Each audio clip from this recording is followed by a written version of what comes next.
오늘 말씀의 제목은 왜 기도하라 하셨을까입니다. 이전에 2주 전 주일 예배 설교에서 제가 기도에는 여러 가지 기도가 있다고 했습니다.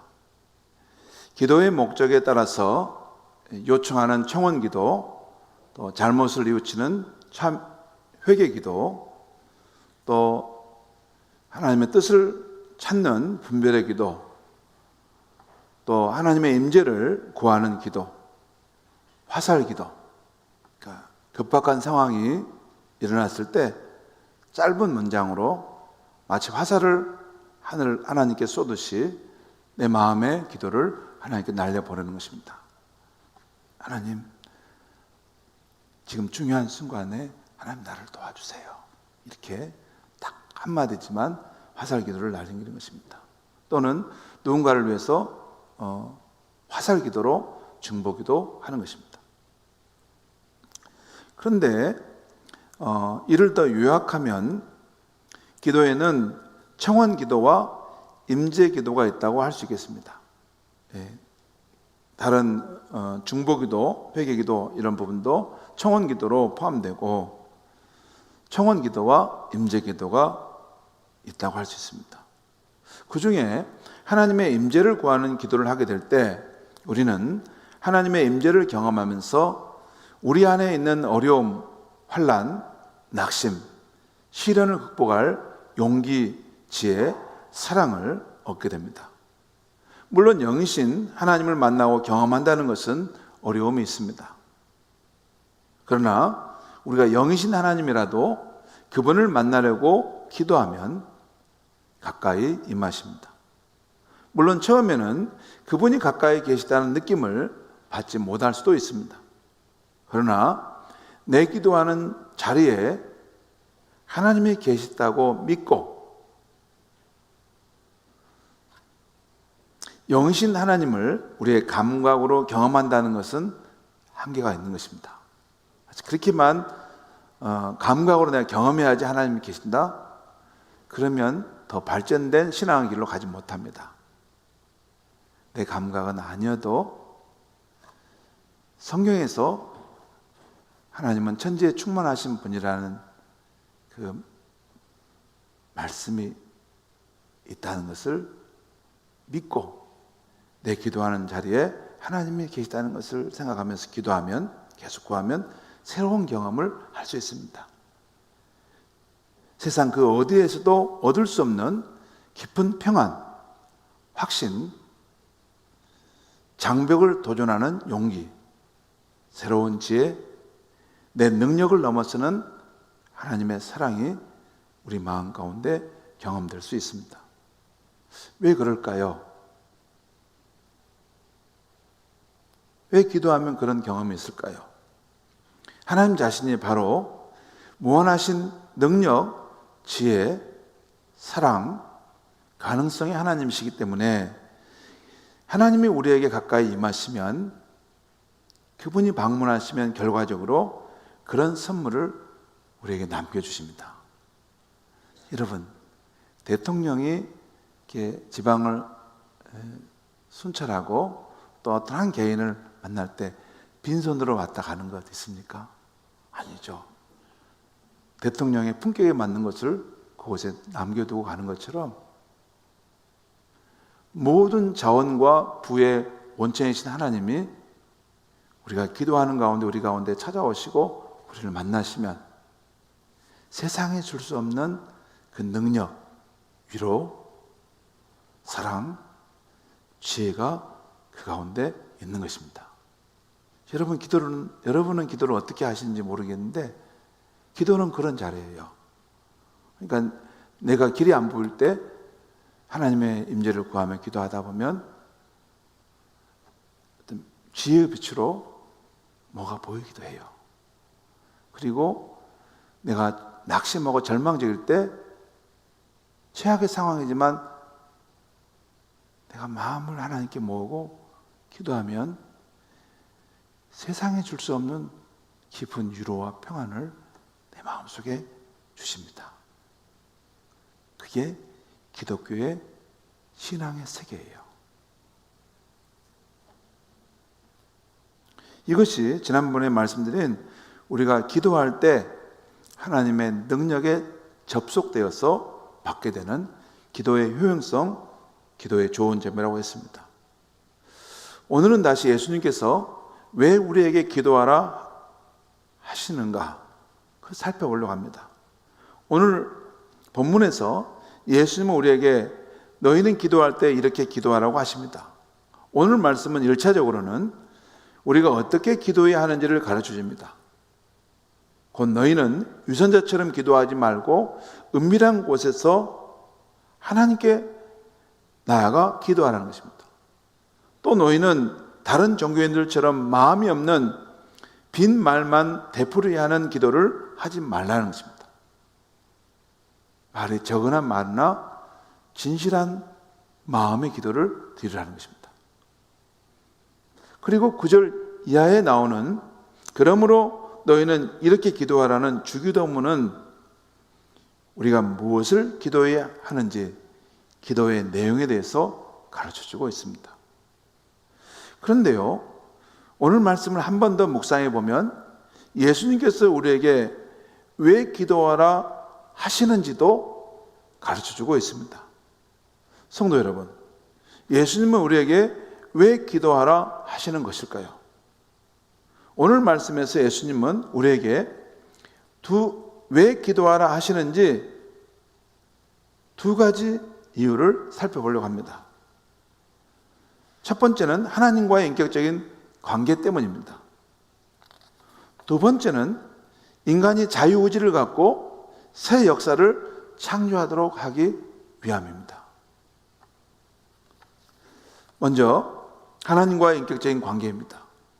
기독교인은 하나님과 인격적인 관계를 맺고 있는 사람입니다. 여러분 잘 들어보세요. 이 말씀들을 들을 때 목사님이 그냥 아무 쓸데없는 말씀하는 게 아니에요. 잘 들어보면 이 어떤 원리가 있어요. 원리를 붙들어야만이 신앙이 쑥쑥 자랍니다. 기독교인은 예수를 믿을 때 예수님의 십자가의 그 속죄함의 은혜를 힘입어서 하나님의 자녀로 받아들여지고 하나님과의 인격적인 관계를 맺게 됩니다. 오늘 말씀에서도 예수님은 이것을 분명히 밝혀주는데 6절의 말씀을 보겠습니다. 여기 보면 제가 읽습니다. 너는 기도할 때 내 골방에 들어가 문을 닫고 은밀한 중에 계신 내 아버지께 기도하라. 은밀한 중에 보시는 내 아버지께서 갚으시리라. 예수님의 이 말씀은 앞에 5절에서 말씀하신 남들 앞에서 경건하게 보이려고 기도하는 외선자처럼 하지 말고 너희는 은밀한 곳에서 하나님만을 찾는 기도를 하라는 것입니다. 그런데요, 여기 6절 말씀에서 우리가 주목할 점이 또 하나 있습니다. 우리의 기도를 받으시고 그 기도에 응답하시는 분이 누구라는 것입니까? 이 6절에서 누구라는 거예요? 누굽니까? 여기 나와 있는 6절에 누가 우리의 기도를 받으시고 우리의 기도를 응답하신다고요? 여기 나왔잖아요. 내 아버지께서 기도하고 또 내 아버지께서 그 기도를 갚아줄 것이다, 들어줄 것이다, 그 말이죠. 우리의 기도를 들으시고 응답하시는 분은 우리 아버지라는 것입니다. 우리 영의 아버지라는 거죠. 오늘 9절에서 예수님이 가르쳐 주신 주기도문의 첫 구절도 하늘에 계신 우리 아버지여 그렇게 부르며 기도하게 하십니다. 이것은 우리와 우리 기도를 받으시는 분과의 관계가 참으로 가까운 인격적인 관계라는 것입니다. 또 8절에서는 우리의 기도를 받으신 하나님은 이방인이 믿는 신들과 달리 구하기 전에 우리의 필요를 다 아시는 아버지라는 것입니다. 그러므로 우리 크리스천은 하나님이 아버지가 되신다는 사실을 근거로 해서 기도하고 그 기도의 응답을 받는 사람입니다. 하나님이 내 아버지가 되신다는 사실을 근거로 해서. 여러분, 이 세상에 있는 인간관계 중에 가장 가깝고 인격적인 관계가 어떤 관계입니까? 부모와 자식의 관계이죠. 제 친구 목사들과 깊은 이야기를 나눠보면 아버지로서 자식을 사랑하는 마음이 참으로 깊은 것을 봅니다. 물론 인간 아버지는 불완전한 사람도 있겠죠. 그러나 신이신 하나님 아버지는 온전하신 분이십니다. 그 하나님이 저와 여러분을 그의 자녀로 삼으셨다면 참으로 가깝고 인격적인 관계로 대하실 것입니다.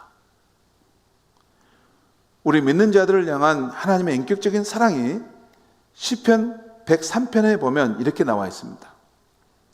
시편 103편 13절에 17절 말씀인데 먼저 13절에서 14절 말씀입니다. 아버지가 자식을 긍휼히 여긴 같이 여호와께서는 자기를 경외하는 자를 긍휼히 여기시나니 이는 그가 우리의 체질을 아시며 우리가 단지 먼지뿐임을 기억하심이로다. 아버지가 자식을 불쌍히 여긴 같이 하나님은 우리를 긍휼히 여기신다는 거예요. 근데 우리가 흙으로 먼지로 지음받은 존재이고 지르륵 같은 연약한 존재라는 것을 아시고 우리를 긍휼히 여기신다는 거예요. 그 다음에 15절부터 17절 말씀 봅니다. 인생은 그 날이 풀과 같으며 그 영화가 들의 꽃과 같도다. 그것은 바람이 지나가면 없어지나니 그 있던 자리도 다시 알지 못하거니와. 그 있던 자리도 다시 알지 못한다는 거예요. 여호와의 인자하심은 자기를 경외하는 자에게 영원부터 영원까지 이르며 그의恩은 자손의 자손에게 이르리니. 이 말씀에서 하나님의 인격적이신 분이라는 의미는 하나님은 우리 인간과 같이 연약한 자를 보실 때 긍휼히 여기시고 사랑의 감정을 느끼신다는 것입니다. 또한 하나님은 그 우리를 도우시고자 하시는 생각을 가지고 의지를 발동하셔서 우리를 공경해서 도와주시는 분이라는 거예요. 물론 하나님은 인간의 인격 이상인 분이십니다. 하지만 하나님은 자신의 형상으로 지음받은 그 인간의 그 인격의 모습도 가지고 계세요.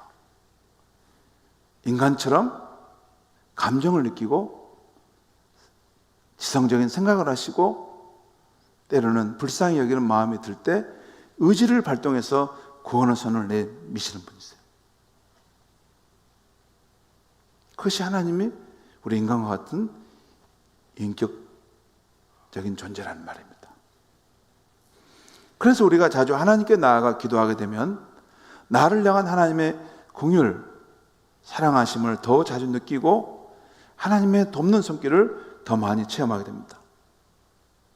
사실 기독교인의 기도는 하나님과의 인격적인 관계에 근거하여 요청하는 것입니다.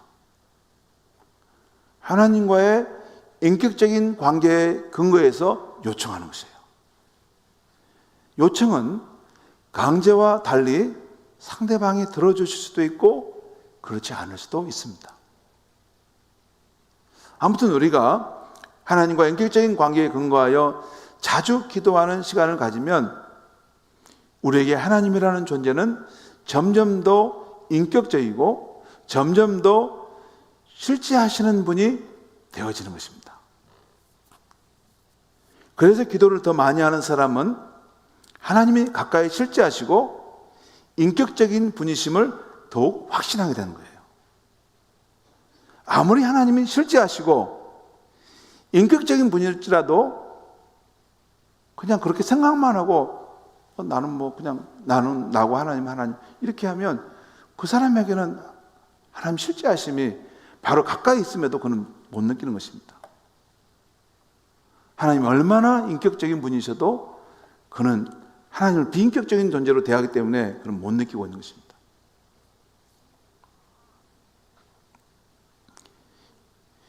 이것이 바로 하나님 믿는 우리들이 하나님과의 인격적인 관계를 더욱 증진하기 위해서 기도해야 하는 이유인 것입니다.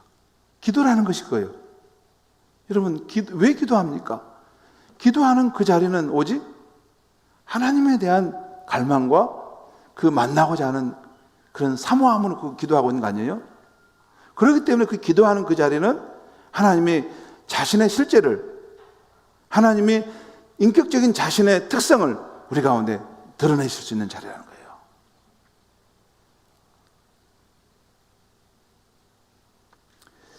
기도를 많이 하시는 분은 기도하는 중에 어떤 일이 이루어지면 그 응답이 어떻게 온 것인지를 압니다. 네, 하나님과 인격적인 관계 속에 있기 때문에 마치 친밀한 부부처럼, 우정 어린 친구처럼 하나님과 관계를 맺고 살고 있기 때문에 기도 중에 어떤 일이 일어나면 하나님께서 내 기도를 들으시고 이루고 계시구나 하는 걸 느낄 수 있어요. 그것은 과학적으로는 알 수 없어요.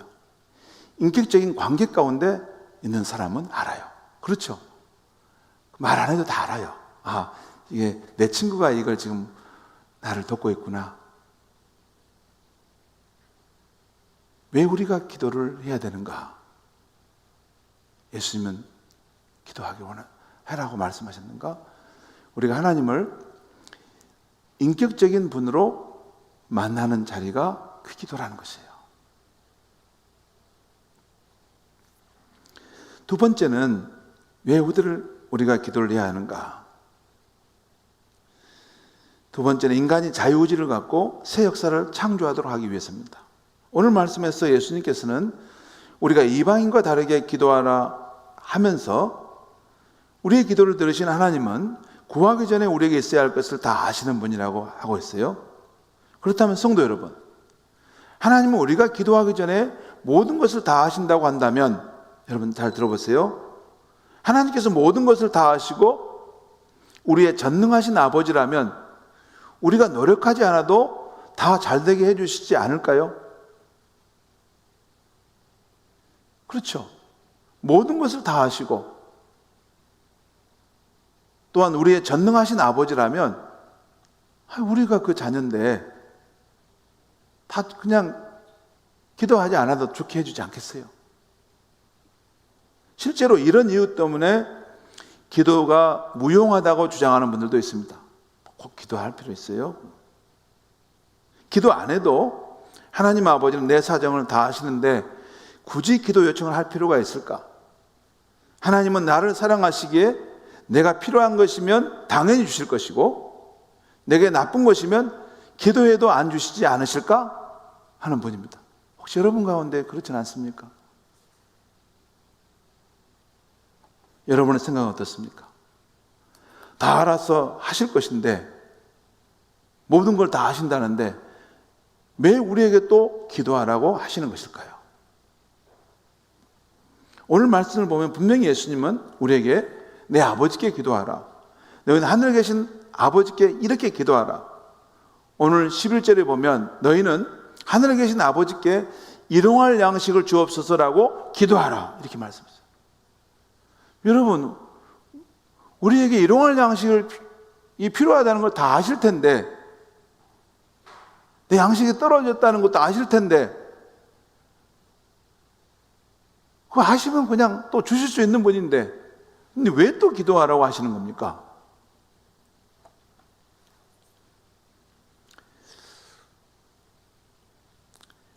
물론 여기에는 일정 부분 이런 이유가 있어요. 하나님께서는 피조물인 우리들을 인격적으로 대해 주시려고 하기 때문입니다. 보통 부모가 자녀에게 선물을 줄 때에 어떻게 줍니까? 부모가 자기 생각에 이게 자녀에게 좋겠다 라고 생각해서 무슨 되게 보면 위인전이나 좋은 책을 사서 주잖아요. 그럼 자녀들이 좋아합니까? 거의 안 좋아합니다. 그러면 뭘 뭘 주어야 좋아합니까? 뭘 줘야 되죠? 한마디예요. 그 자녀가 원하는 것을 줘야 됩니다. 그렇죠? 그처럼 하나님은 모든 것을 다 알고 계시지만 그 자녀인 우리가 기도로 원하는 것을 주시고자 하신 것입니다. 여러분, 자신이 지혜롭고 모든 것을 다 한다고 다른 거 필요 없어. 너 이거 해. 이게 너한테 제일 좋은 거야 하면서 주는 것은 그건 강제로 주는 것이지 인격적인 것이 아니죠.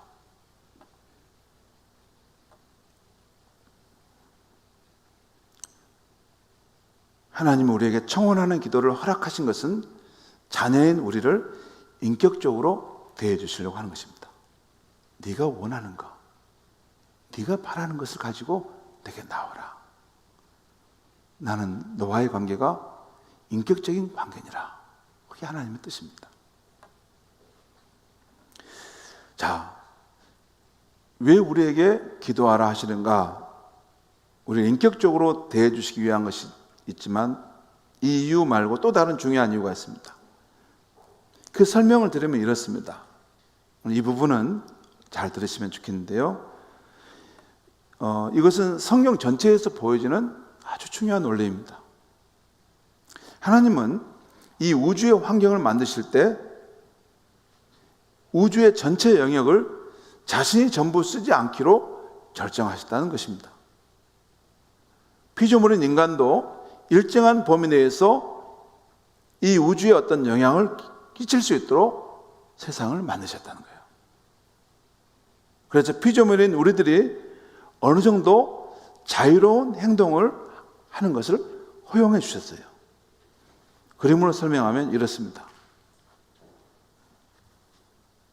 우주 역사의 진행 원리인데요. 먼저 창세기 1장을 보면 하나님께서 그분의 자유의지와 섭리에 따라서 이 우주를 창조하셨죠.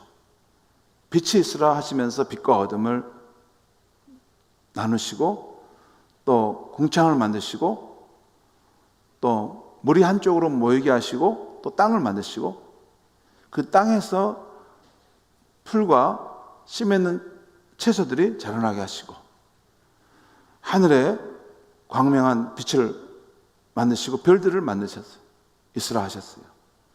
그리고 그 바다에는 무수한 생물체가 또 하늘에는 새들이 또 땅에는 뛰어다니는 그런 짐승들과 기는 곤충들은 있으라 하셨습니다. 그래서 이 우주를 만드셨어요.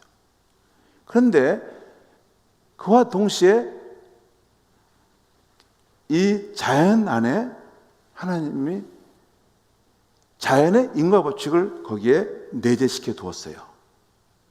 그것이 우리 과학자들 발견한 중력의 법칙이고 질량 보존의 법칙이고 엔트로피 법칙, 연력학 제2법칙이고 전자기의 법칙들입니다.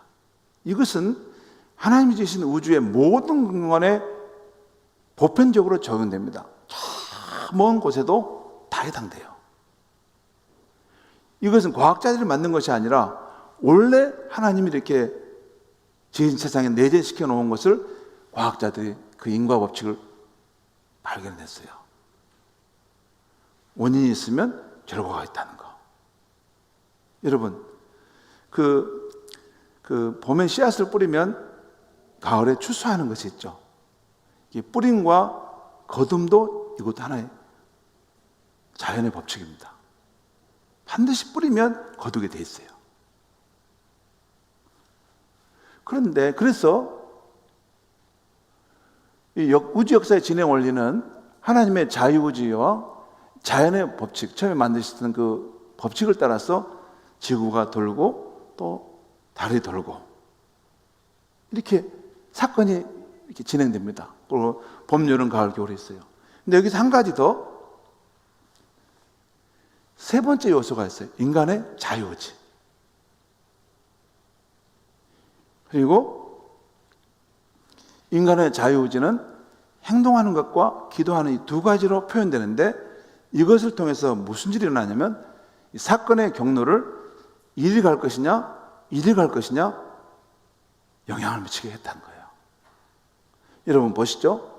하나님은 이 우주 전체를 이렇게 지으시고 섭리 가운데 주관하시는데, 그 뜻 가운데 주관하시는데, 전부를 지시지 않고 요만큼은 인간의 자유 영역으로 남겨주셨다는 거예요.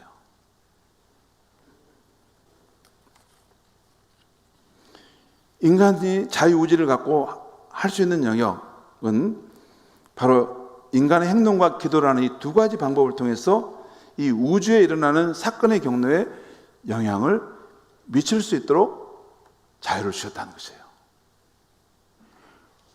그러니까 하나님이 지으신 우주는 모든 것이 정해져서 닫혀진 세계가 아니라 열려진 유동적인 세계라는 것입니다.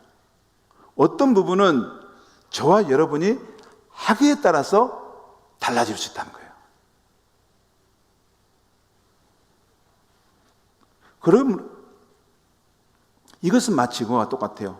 이게 연극이라면 총감독이 전체 줄거리는 이렇게 큰 계획은 정해놓았지만 사소한 세부의 내용들은 배우들의 즉흥 연기의 몫으로 남겨둔 영무대에 갔다는 거예요. 여러분 이해가시죠? 되게 보면 총감독이 이게 다 짜잖아요. 그 흐름을 잡잖아요.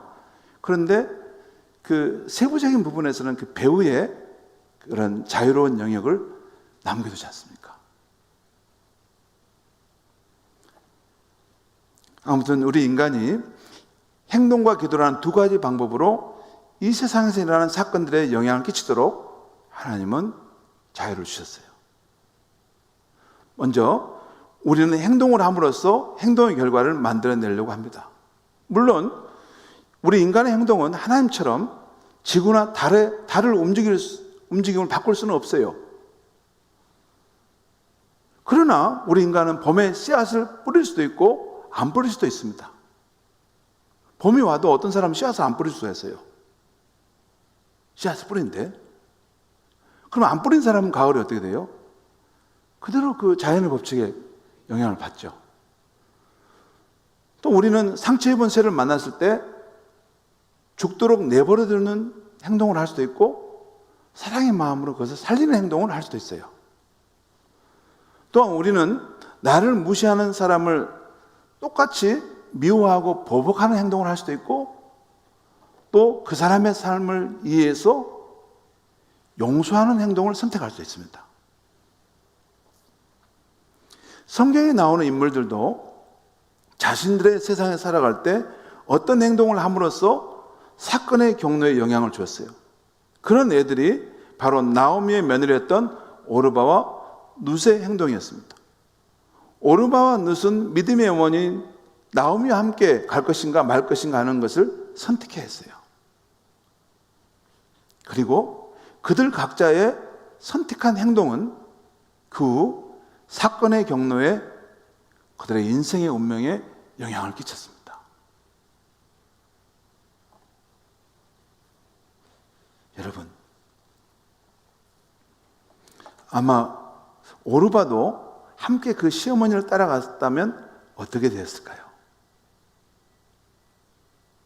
분명 하나님은 그 가능성도 열어두셨습니다. 하지만 그녀는 그 길을 선택하지 않았어요. 그것이 그의 운명을 결정하게 된 거죠.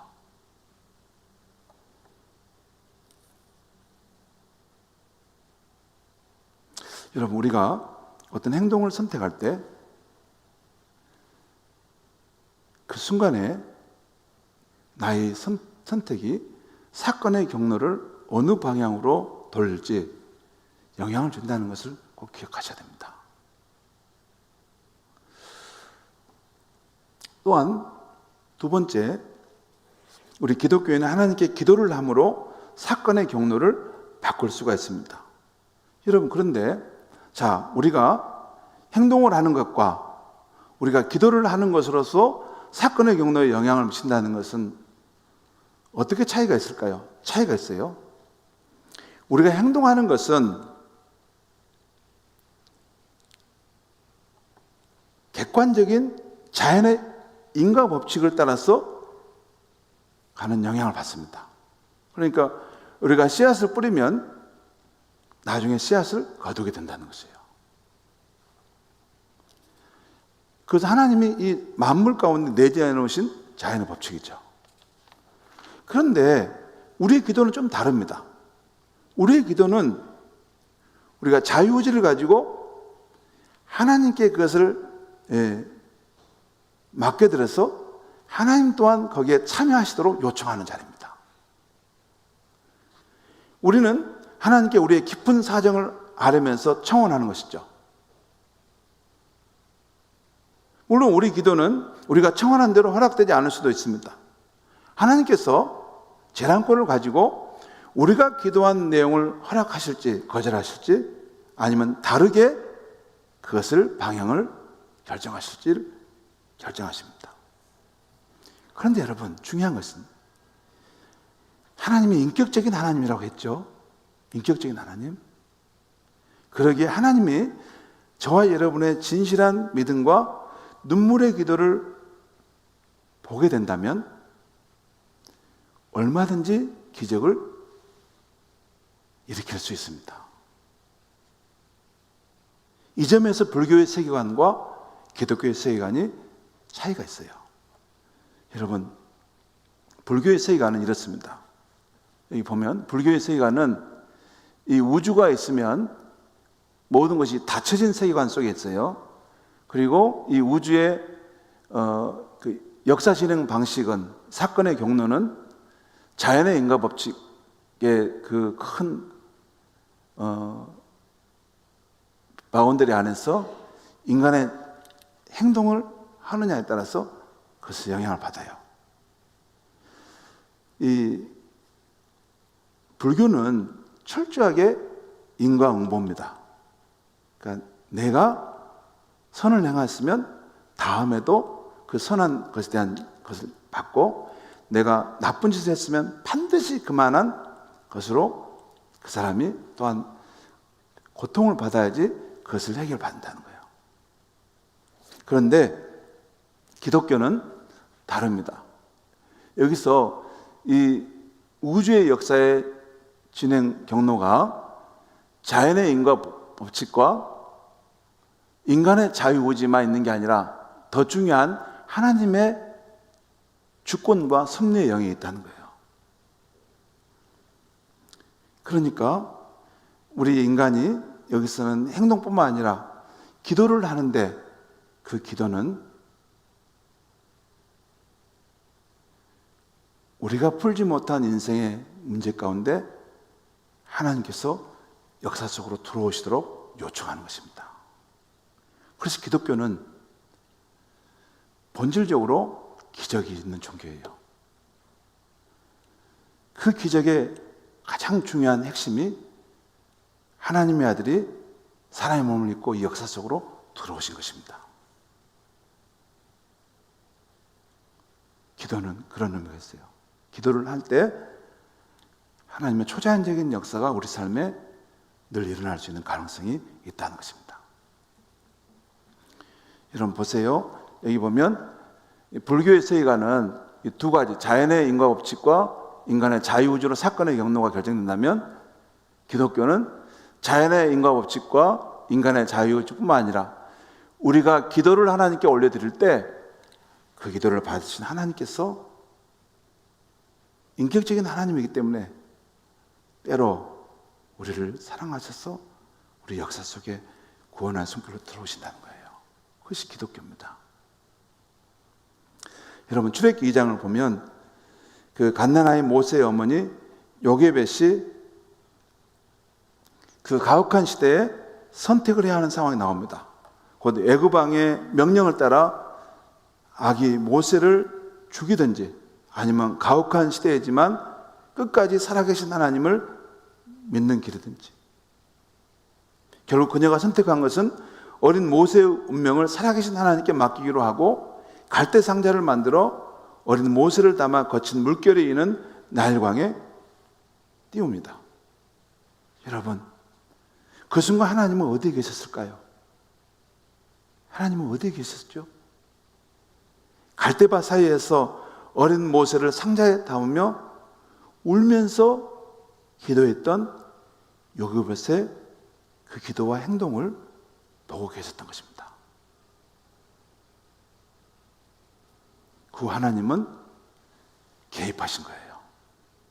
그래서 그 모세를 실은 갈대 상자가 흘러서 애굽 공주의 앞으로 가게 되고, 그 애굽의 공주가 그를 불쌍히 여기는 마음에 갖게 하셔서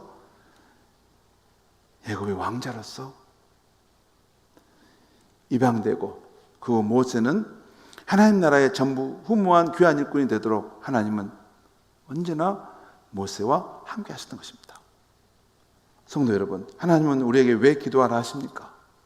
기도를 통해서 무한하신 하나님의 능력에 접속되어 세상을 이길 능력을 얻으라는 것입니다. 왜 기도하라 하십니까? 기도를 통해서 하나님을 더 실제적이고 인격적인 분으로 경험하고 살라는 것입니다. 왜 기도하라 하십니까?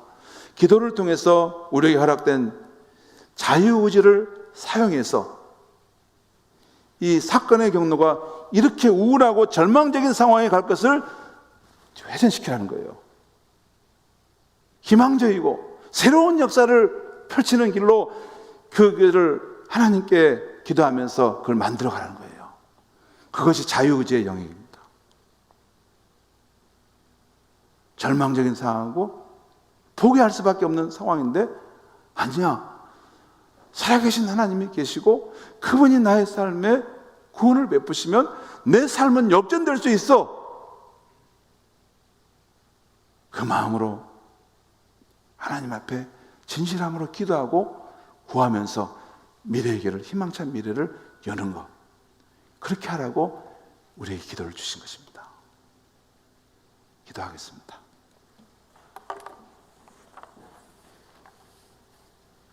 하나님 아버지, 오늘 이 아침에 예수님께서 우리에게 왜 기도하라 하신지를 다시 한번 일깨워 주셔서 감사합니다. 우리가 하나님의 능력에 접속되어 세상을 능히 이길 능력을 힘입어 살라고 하는 것이고, 또 우리가 하나님을 더 실제적이고 인격적인 분으로 경험하며 살라는 것이고, 또 우리에게 주어진 자유의지를 사용해서 슬픔 많고 절망적인 삶의 상황 속에서도 새로운 역사를 창조해 가라고 주신 것임을 일깨워 주시니 감사합니다. 하나님 아버지, 우리의 삶이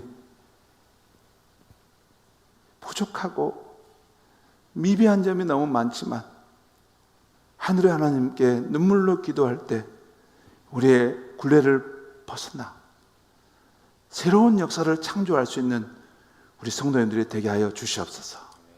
예수님의 이름으로 기도하옵나이다. 아멘. 함께 일어나시